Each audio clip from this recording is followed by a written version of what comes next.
د بلوچستان ایالت د سرشارکوټي په ختیځ کې دغه خړپړ کورونه د افغان کډوالو د قادر آباد کیمپ دي.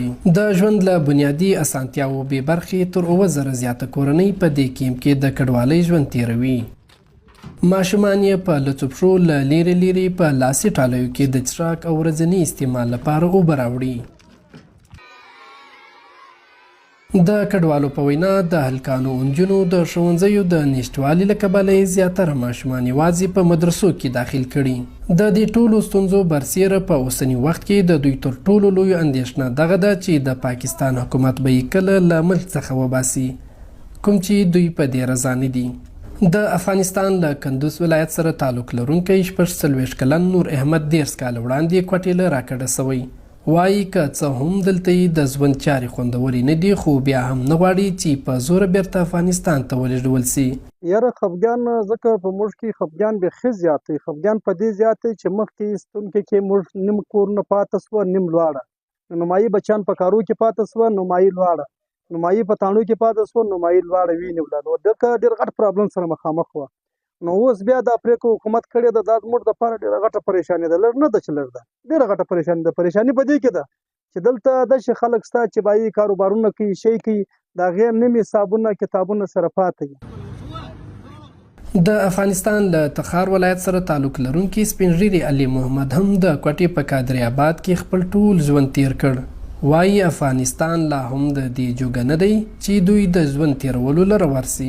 نو موږ غواړو چې ولاړ شو، بېرته در بدره سره ګرځو او شی په لاس کې نه وي، جیب خالي، لاس خالي. موږ باید خالي لاس څه شي وکړو؟ موږ وایو چې موږ دې دلته 15 وخته خپل ژوند وکړو، دلته په قراره په یو مریض غم خوړه کېږي، یو ډاکټر سته، هسپتال سته، دا سته، هسې یو شی پیدا کېږي، د ماښام یو سبزي پیدا کېږي، هلته نه پیدا کېږي. اوس اجر د کډوالو دپاره کارکوونکي نړیوالې ادارې UNHCR رپورټ دی چې په پاکستان کې دا وخت 14 لکه رجسټرډ افغان کډوال ژوند کوي، چې شاوخوا 3 لکه 13,000 کډوال د بلوچستان د بیلابیلو سیمو په کیمپونو یا ریفیوجیز ویلیجز کې میشته دي. د پاکستانی حکومت لخوا و کارډ لرونکو افغان کډوالو ته وروستۍ نیټه د جون تر 10 پورې ورکول سوي، چې له دې وروسته به د دوی په هکله نوې پریکړه کیږي. د بشري حقوقو کارکوونکي د حکومتونو له لوري په تادۍ، په زوره یا د افغان کډوالو له رضا پرته د هغوی ایستل ناسم عمل بولي. افغان ریفیوجیز چې کوم څه وخت دوی کله دا ریفیوجیز کلل افغانستان له دوی سره ډېر ظلمونه وسو. د دوی کورونه په ډېر کم قیمتو خرڅ په کراچۍ کې، بیا په کرایه دلته وو، د دوی کورو له پولیس وراکلی، ستا څوک یاسته، کارت ستا نسته د سره. د دوی افغان ریفیوجیز بچیانو باندې پر هغه باندې ډېر اثر وسوی.